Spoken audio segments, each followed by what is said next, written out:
Maka kan kalau di bahasa teman-teman kita di Muslim bilang gini, aku yakin. Artinya saya sungguh-sungguh yakin menyerahkan hidup saya kepada Tuhan. Berikutnya ke saudaraku yang saya kasih dalam secara latar belakangnya ini saudara, kita belajar tentang konteks historis. Historis dan naratif. Pertama adalah saudaraku situasi Israel pada zaman itu. Ayat ini dimunculkan adalah latar belakangnya. Bangsa Israel sedang dalam perjalanan menuju ke tanah perjanjian. Mereka baru saja mengalami kemenangan atas musuh-musuh mereka. Bilangan pasal 21. Hal ini membuat Balak, Raja Moab, sangat takut karena Israel tampak tak terbendung. Jadi waktu Tuhan memimpin bangsa Israel keluar dari tanah Mesir menuju ke tanah perjanjian. Selama perjalanan itu, bangsa Israel itu terus mengalami kemenangan demi kemenangan. Setiap bangsa yang menghadapi mereka semuanya ludas. Setiap raja-raja yang menghadapi mereka semuanya ludas. Dikalahkan sedemikian rupa.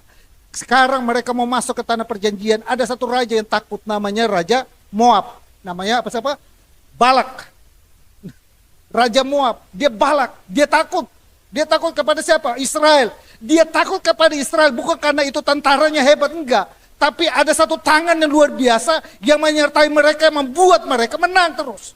Setiap apa kaki di mana mereka injak, mereka menang. Setiap musuh yang hadapan mereka menang. Dan itulah yang membuat bangsa Israel menjadi super power pada zaman itu. Berikutnya, secara situasi, berikutnya adalah secara, kalau kita pelajari konteks Balak dan Bileam, ada satu orang yang muncul di situ namanya Bileam.